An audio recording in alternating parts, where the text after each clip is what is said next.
Hello everybody, Ryan here from Android Calls. I'm here to do my review finally on the Google Pixel 6. Now it's been a while since I've been able to actually finish this off because I was kind of waiting. I'm trying to get some final feeling on it. I'll get into that in the article and you can read through that. But just wanted to get into it here. So this is the old Pixel 5. I've been using that for almost a year by the time I had switched over. So when I got really used to the size of the Pixel 5, and you can see the size difference to that to the 6, and I can imagine the 6 Pro would have even been that little bit bigger. So this was almost a perfect jump for me in there. If you go to the 6 Pro, essentially the biggest difference you're going to get on it is going to be the screen is going to be a full, quad HD, and you're going to get the telephoto lens, which I might have really enjoyed. So the feel of it is a little bit different. I do like the feel of the glass back again, versus this only sort of unibody feel you have on this one. This one, it feels like that sandwich. You got glass, and you got a mid-frame. You also have this camera band, which allows it to almost act like a little bit of a ramp when it sits down.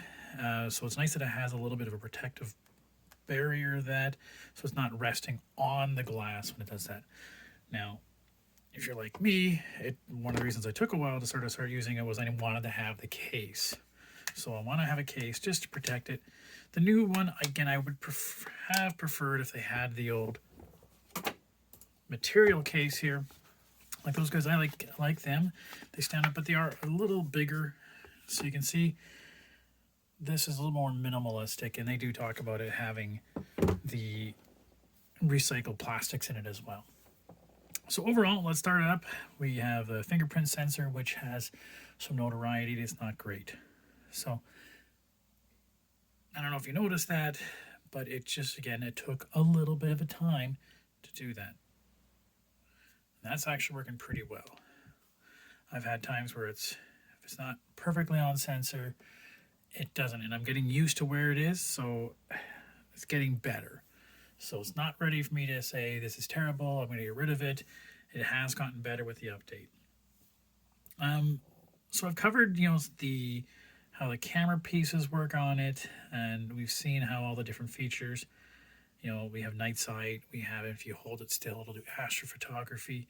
We have the new motion blur feeling where you can do action pan, where you can give an item and freeze frame it and then give a bit of a pan feel to the behind it. We have a long exposure to give those cloud fluffy features to water as it moves, or night trails of cars, etc. So it looks pretty cool that way. Portrait has always been sort of a great feature of Google Pixels. So it's got all those neat features that you're going to want into it. What I did notice is that when taking a camera, sometimes I found that stuff that's close up often felt a little too wide angled, almost fisheye feel to it if you're trying to do close up.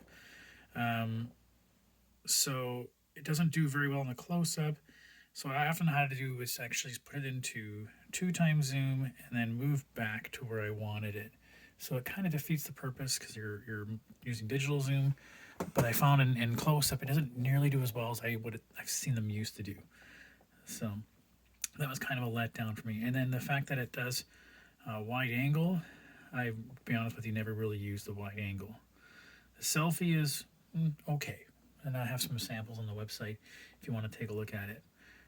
One of the first things I got, that excited me about it too when I first started using it was I noticed that there's a speaker up here. It's not hidden behind the screen like in the 5. There actually is a speaker there for the earpiece, which allows you then to do stereo speaker. So if you're playing music, if you're doing that, you can actually have stereo sound come out of it. You do need to turn it this way to get the most feel out of it, but it does give it a more substantive feel. Now, some of the other features that Google Pixel will have that are sort of semi-exclusive to itself would be like the live translate feature. So now with the Google Tensor chip on board, it has a lot of smarts into it. It does a lot of those neat features that it can do on board. So pretty cool, a little faster than it used to be. I don't really use it all that often. My French isn't that great anyways to sort of do it, and I don't think I would really want to trust myself to that. We also have some more gestures on them. And as much as the fingerprint sensor used to have that swipe down feature, this actually has, if you double tap the back, that. Now, so I can do that to bring it down. It takes a bit, and you want to make sure you don't do it too often. I often play my pipes on here, so I'll, I'll have something open, and if I just tap too much, sometimes it'll come down, but never been a huge issue. The big issue I have had is that sometimes it drops LTE or drops data. I'm a little more forgiving of that because I know I can easily just go into it, put it into airplane mode, take it out, and it's fine. But even since the last update we got, which is kind of a pain that it's supposed to have been out in December, it didn't come out till January. It did work, seemed to fix it, but I've still had some issues. But it seemed to, as soon as it dropped Wi-Fi or dropped LTE, as soon as I would notice it would drop LTE, it would switch and come back. So not a big, huge loss, and not dropping calls, not dropping those kind of things.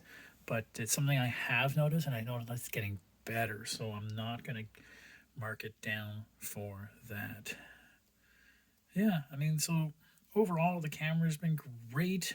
The battery life's been awesome. This is a huge battery. The screen size is almost just perfect for me in terms of holding it in the hand.